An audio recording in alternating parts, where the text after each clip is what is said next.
డబ్బులు కాదు, డబ్బులు కాదు సిద్ధాంతి, చందాలు. ప్రపంచంలో మహామహా ధనవంతులకి కూడా అంత స్థోమత ఉండదు దేవుడి విగ్రహాన్ని చేయించటానికి. ఆలయాలను నిర్మించేది భక్తుల ప్రేమతో. విగ్రహాలు ఆలయాల నిర్మాణం జరిగేది భక్తుల భక్తితో. ఇప్పుడిక మీ అందరి ప్రేమని భక్తిని ఆస్వాదించాలనుకుంటున్నాను. మీ అందరికీ ధన్యవాదాలు. మీరు మాకు ఇంతటి ఉన్నత స్థానాన్ని కల్పించినందుకు. స్వామీజీ, మీరు మా అందరి కోసం ఎన్నెన్నో చేశారు. దాని ముందు ఇది ఏ పాటిది స్వామీజీ? ఇది చాలా చిన్నది స్వామీజీ. ఇది మా అందరి అదృష్టం. మరణించిన తర్వాత కూడా మీరు భగవంతుడి రూపంలో గుడిలో ఉంటారు. మా ముందు తరాల వారందరికీ కూడా మీ ఆశీస్సులు అందుతూ ఉంటాయి. ఇంతకన్నా మాకేం కావాలి స్వామి? కానీ మంగేష్, నీకు తెలుసా, మనం చేయాల్సిన పని ఇంకొకటి ఉంది. అప్పుడే మనం నిరాటంకంగా ఈ పని చేయగలం. మీరు చెప్పింది నిజమే సిద్ధాంతి గారు. సోదరులారా, మీ అందరికీ తెలుసు కదా, స్వామీజీ వారి ఆలయ నిర్మాణ కార్యక్రమంలో ఎవరెవరు ఆటంకం కలిగిస్తారో? ఆ రామ్జీ సత్పాల్, ఇంకా వాడి కొడుకు భీమ్రావ్. సరిగ్గా చెప్పావు. అందుకోసమే మనం చాలా కటువుగా ఉండాల్సి ఉంటుంది. మనం సర్వసన్నద్ధంగా ఉండాల్సి ఉంటుంది. వాళ్ళు గనక మన జోలికొస్తే అప్పుడు వాళ్ళ మీద దాడి చేద్దాం అందరం. వాళ్ళ గుండెల్లో భయం పుట్టుకొస్తుంది. ఏమంటారు? ఇదంతా మీరు సొంత నిర్ణయం తీసుకోండి. ఇక మేము మీ మీద ఎలాంటి ఒత్తిడి చెయ్యబోము. మనం సంకల్పం తీసుకుందాం. మనం అలాగే చేద్దాం. చెప్పండి, సర్వజ్ఞ స్వామికి జై! సర్వజ్ఞ స్వామికి జై! సర్వజ్ఞ స్వామికి జై! సంతోషంగా ఉంది మీ అందరినీ కలవడం. ఒక మాట చెప్పాలనుకుంటున్నాను. మనందరం వాళ్ళకి భయపడి మన వ్యవహారాన్ని, మన దినచర్యల్ని మార్చుకోవాల్సిన అవసరం లేదు. మనం ఎలా ఉన్నామో, ఎలా ఉంటున్నామో అలాగే ఉందాం. మనలో ఎలాంటి తేడా కనిపించకూడదు. వాళ్ళు నిన్న మన విషయంలో చేసిన దానికి ఒక నూతన నాందికి సంకల్పం తీసుకుని ఈ ఉత్సవాన్ని ఇంతటితో ముగిద్దాం. కానీ మన అందరం మనసులో ఒక మాటని గుర్తుంచుకుందాం. రేపటి నుంచి వాళ్ళు ఊరికినే కూర్చోరు. ఏదో ఒక కొత్త నాటకం ఖచ్చితంగా మొదలు పెడతారు. అయితే భయం ఎందుకు రామ్జీ? మనందరం కలిసిగట్టుగా ఎదిరిద్దాం. అందరం కలిసి ఉంటే ఏమైనా చేయగలం. అవును, ఏమైనా చేయగలం. మనం ఐకమత్యంగా పోరాడితేనే దీన్ని గెలవగలం. సరే, ఇక పదండి, మనం మన ఇళ్ళకెళ్ళిపోదాం. పదండి. అరే లే, జాగ్రత్త. వస్తాం రామ్జీ.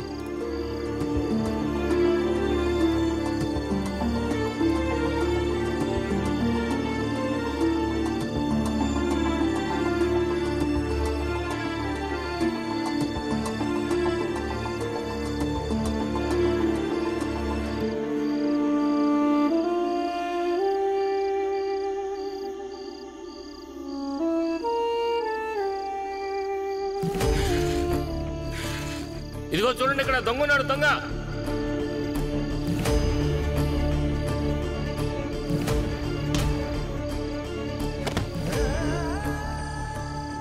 నేను ఈ దొంగ నా చేతులతో 50 కోట్ల దెబ్బలు కొట్టాలనుకుంటున్నాను. ఈ పంచాయతీ తీర్పును అమలు చేయాల్సి ఉంది. కొరడా ఝుళిపించండి. ఎన్ని కొడతావంటే ప్రతి ఒక్కడి మీద 50 కొరడా దెబ్బలు పడాలి. భీమ్! భీమ్! ఏమైంది బాలా అన్నయ్య? ఈరోజు నాకు తెలిసొచ్చింది, ఈ గాయాలు నా ఒక్కడివే కాదు,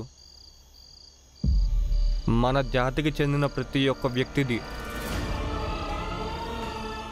నాకు ఈ గాయాల వల్ల ఎంత బాధ కలుగుతుందో అంతకంటే ఎన్నో రెట్లు ఈ విషయం గురించి బాధ కలుగుతుంది. ఇక మన జాతి ఎప్పటికీ ఇలానే బతుకుతూ ఉంటుందా? మనల్ని ఇలాగే ఇడ్చుకుంటూ కొట్టుకుంటూ పంచాయతీకి లాక్కెళ్తారా? ఇలాగే ఎవడు పడితే వాడు మన ముఖం మీద బురద రాస్తూ ఉంటాడా?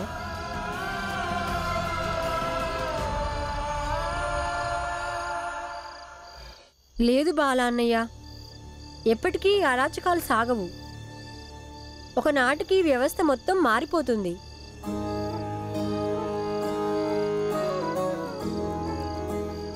నాకు కూడా నమ్మకం ఉంది వ్యవస్థ మారుతుందని. ఇది కూడా నమ్ముతున్నాను. నువ్వు ఏ మార్గంలో నడుస్తావో ఆ మార్గంలో నడిస్తేనే నువ్వు పరివర్తన అనే గమ్యానికి చేరుకుంటావు. అందుకని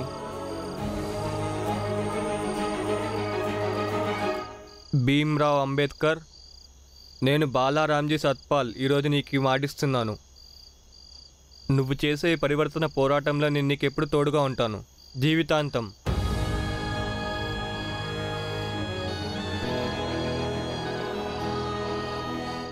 ఒక అన్నయ్య హోదా కన్నా ఎక్కువగా నీ జాతికి చెందిన వ్యక్తి రూపంలో నీకు తోడుగా ఉంటాను భీమ్రావ్. అలాగే నేను కూడా. ఈ ఆనందరావు రామ్జీ సత్పాల్ కూడా నీ వెంటే ఉంటాడు. ఒక అన్నయ్య హోదాలో కాదు, ఒక సహజాతి వాడిగా. ఇక ఇప్పటి నుంచి నువ్వు మా ముందుంటావు, ఒక నాయకుడు హోదాలో. మాకు కష్టాల నుంచి విముక్తి కలిగించే ఉద్ధారకుడు రూపంలో.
స్వామీజీ, ఆదేశించండి. మీ విగ్రహం తయారు చేసే ప్రక్రియని ప్రారంభిస్తాము. అలాగే. వెళ్ళు శిల్పకారుడా, విగ్రహం చెక్కడం మొదలుపెట్టు.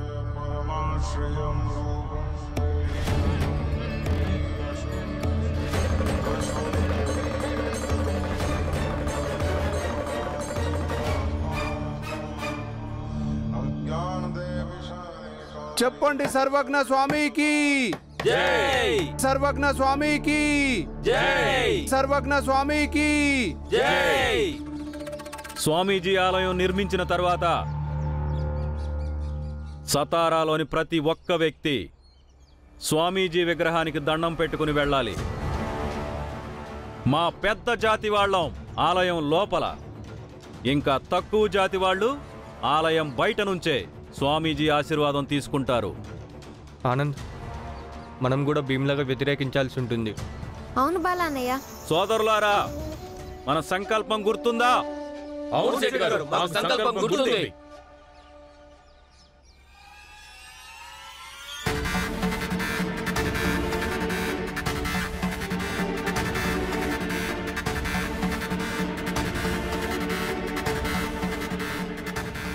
మీ దగ్గర ముందు నుంచి ఎంతో మంది దేవుళ్ళు ఉన్నారుగా, మరి వాళ్ళకు పూజలు చేసుకోండి.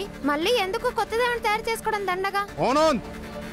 నీ హద్దులు తెలుసుకొని మాట్లాడు. మీరందరూ ఏమనుకుంటున్నారు? రాతి విగ్రహాన్ని తయారు చేసి దాన్ని మీరు భగవంతుడు అనుకుంటున్నారా? రాతి విగ్రహాలన్నింటిలోనూ దేవుడు ఉండడు. అవునా? నీకేం తెలుసురా తక్కువ జాతి విధవా? కొట్టండి కొట్టండి కొట్టండి.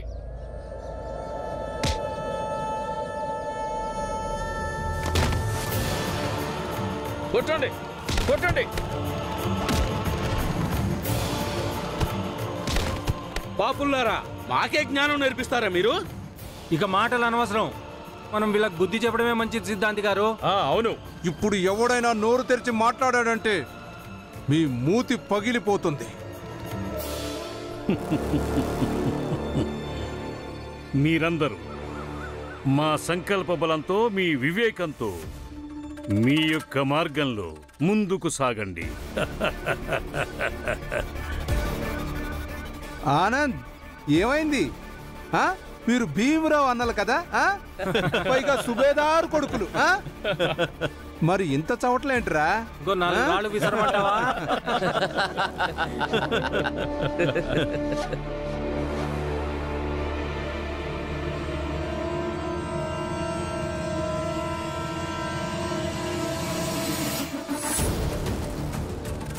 అరే వదిలిపెట్టరా నువ్వు. ఈ రోజు వీళ్ళిద్దరికి మా చేతుల్లో చావు రాసి పెట్టింది. వదులు రానివ్వు. రండిరా తమ్ముడు. ఉండండి.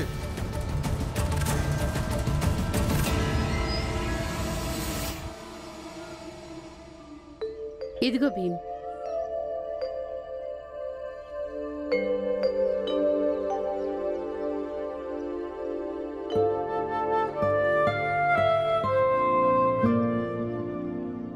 ఈ ఆనంద్ ఇంకా బాలా ఎక్కడా కనిపించలేదు. తెలీదు, కాసేపలా తిరిగి వస్తామని చెప్పి వెళ్లారు.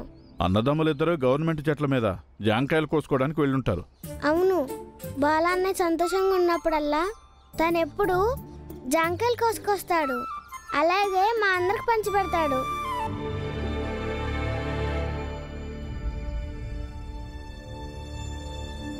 భీమ్, పాలు తాగు. చూడు, పాల మీద ఏమీ రాసుండదు.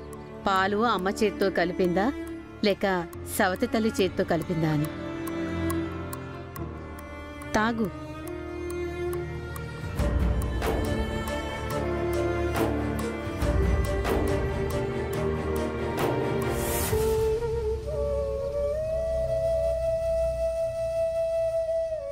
రామ్జీ, అరే ఈ దెబ్బలేంటి? ఈ రక్తం? వీళ్ళిద్దరూ వెళుతూ ఉన్నారు. దారిలో పెద్ద జాతి వాళ్ళు కూర్చుని ఉన్నారు.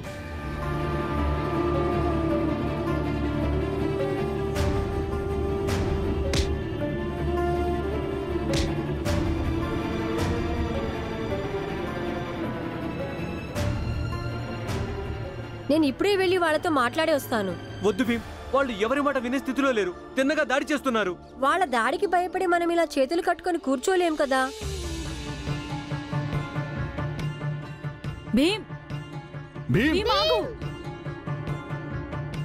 సోదరులారా, మీరందరూ మీ మీ చేతుల్లోకి రాళ్లు తీసుకుని సిద్ధంగా ఉండండి. ఆ భీమరావు గారు రాగానే వాడి మీద వెనక ముందు ఆలోచించకుండా రాళ్ల వర్షం కురిపించండి. వాడు అక్కడికక్కడే చచ్చాడంటే వాడి పీడ విరగడైపోతుంది. మీరందరూ అలా నిలబడి మొక్కలు చూసుకుంటారేంటి? వెళ్ళండి, వెళ్ళి సిద్ధంగా ఉండండి. పదండి, అందరూ పదండి.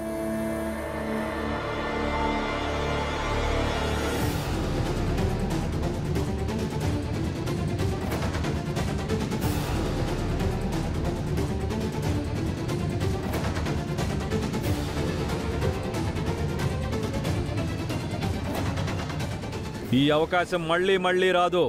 ఈ రోజు ఆ భీమరావు గారు శవం అవుతాడు. ఇక్కడ మన స్వామీజీ విగ్రహం తయారవుతుంది.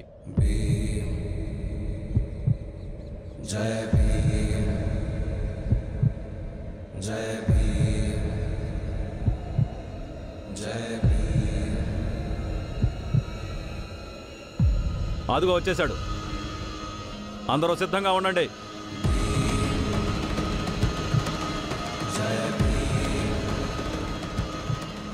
రాళ్ళు తీసుకోండి.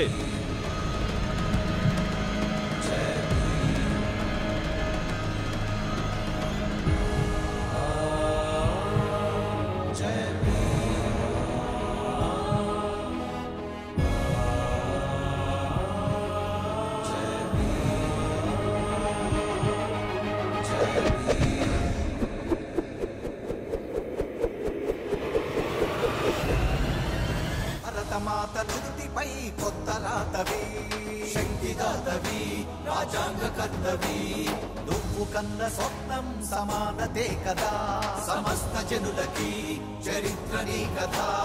భరతమాత నుదుటిపై కొత్త రాతవి, నువ్వు కన్న స్వప్నం సమానతే కదా. నీ కలమే మా బలమై అవతరించనే, నువ్వు పలుకు మాట పతిని భీమగర్జనే. నాయకుడేలే భీమ్రావ్, జయ భీమ్.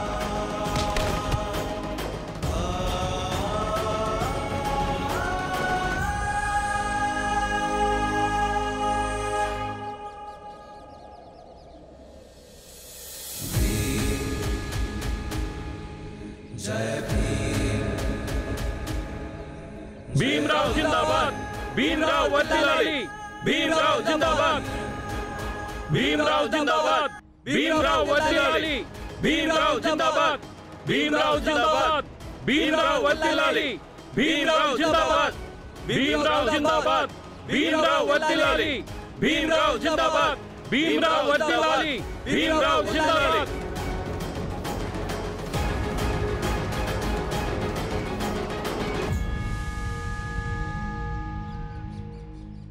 సేటు గారు, ఒకసారి అటు చూడండి, ఏమైనా కనిపిస్తుందా? ఏంటది? ఆ రాళ్ళు. అయితే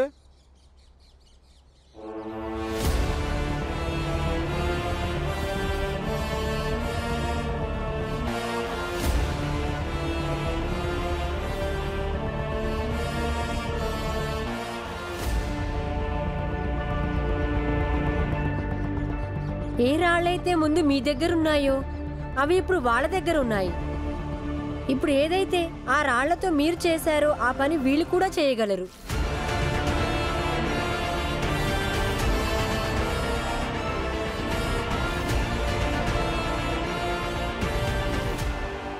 సేటు గారు, వీటన్నిటికీ కేవలం ఒక్క అవకాశం చాలు. ఎవరికి అవకాశం దొరికితే వాళ్ళు ఎదుటి వాళ్ళని కొట్టి చంపొచ్చు. కానీ ప్రతీకార దాడుల వల్ల సమాజం బాగుపడదు. ఈ సన్నాసులకి ఎంత ధైర్యం! మమ్మల్ని రాళ్లతో కొడతారా? రాళ్ళు విసరటానికి ధైర్యం కాదు, కసుంటే చాలు. ఇప్పుడు వీళ్ళందరూ కలిసి మీ మీద రాళ్ళు విసిరితే అప్పుడేం చేస్తారు మీరు? కానీ మా వాళ్ళు మీకులాగా రాళ్ళు విసిరరు, ఎందుకంటే వీళ్ళు మీలాంటి వాళ్ళు కాదు. అయినా మీకులాగా మేం ఎప్పటికీ అవ్వాలని కూడా కోరుకోము. కానీ మీరందరూ కూడా ఇప్పుడున్నట్లు ఇక మీదట ఉండకపోతే మంచిది. భక్తితోటి మీరందరూ స్వామీజీకి ఏదో విగ్రహం తయారు చేస్తున్నారుగా, అది చేసుకోండి. మీరందరూ ఎవరూ నా మాట వినరు. కానీ మీరు అందరూ గనుక మమ్మల్ని ఇబ్బంది పెడితే మాత్రం మేము ఎదురించి తీరుతాము. అవసరమైతే నా ప్రాణమైనా ఇస్తాను. మీ అందరి దగ్గర రాళ్ళు అయిపోయేదాకా కొట్టండి.